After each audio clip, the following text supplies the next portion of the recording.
Shalom. A palavra submissão, ela tem sido distorcida e mal compreendida, inclusive por muitas mulheres cristãs.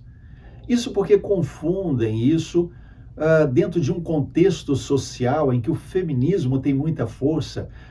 Os ativistas nessa área acabam fazendo muita pressão e dizendo que a mulher é independente, a mulher ela é igual, igualdade de sexos, pode ser melhor, está acima, e cria uma confusão de interpretação que acaba entrando dentro do casamento e gerando crises.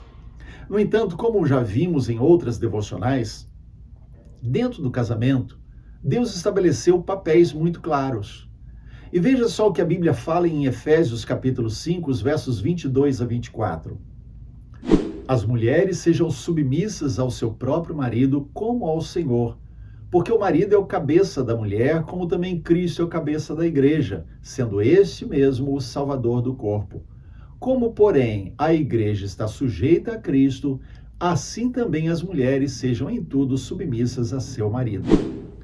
A questão da submissão, ela tem sido mal compreendida porque, na verdade, a ênfase que a Bíblia dá é diferente da ênfase que o mundo dá. Porque submissão na Bíblia tem muito mais a ver com estar debaixo da mesma missão. Ou seja, Deus deu ao homem um papel sacerdotal e de liderança da família, e a esposa coadjutora, ela entra junto dessa missão, debaixo da missão do marido. Quando a mulher decide se unir ao homem, ela deve saber qual é a missão dele.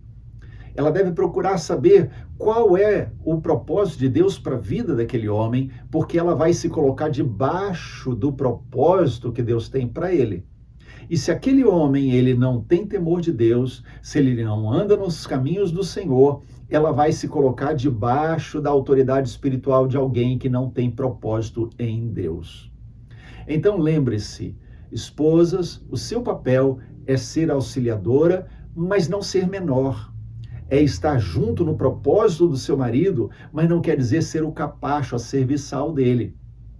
Mas a Bíblia é clara, lá em 1 Coríntios 7, 34, diz que a mulher que não é casada, seja ela viúva, seja ela solteira, ela cuida de como agradar a Deus.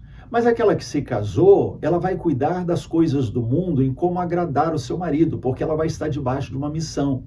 Então ela não pode simplesmente dizer assim, não estarei com meu marido, não vou dar atenção para ele, não vou ajudá-lo em nada, porque eu quero buscar ao Senhor. Não. Ela tem um propósito, ele tem uma missão e ela está debaixo da missão dele, e o papel dela é caminhar com ele na missão que Deus lhe deu.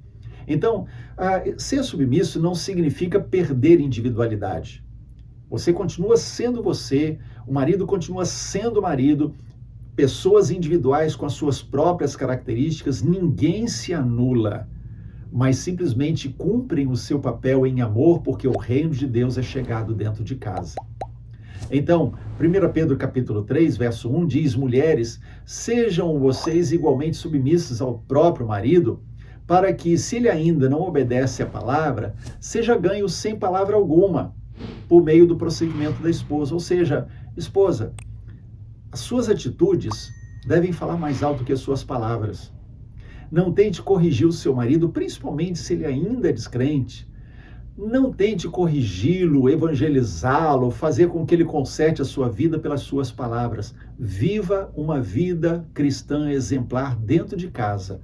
E Deus se encarregará de trazer a ele o convencimento para que ele seja ganho para Jesus. Mas, acima de tudo, lembre-se, o reino de Deus precisa chegar. E a sua vida precisa ser o canal para o reino de Deus na sua casa.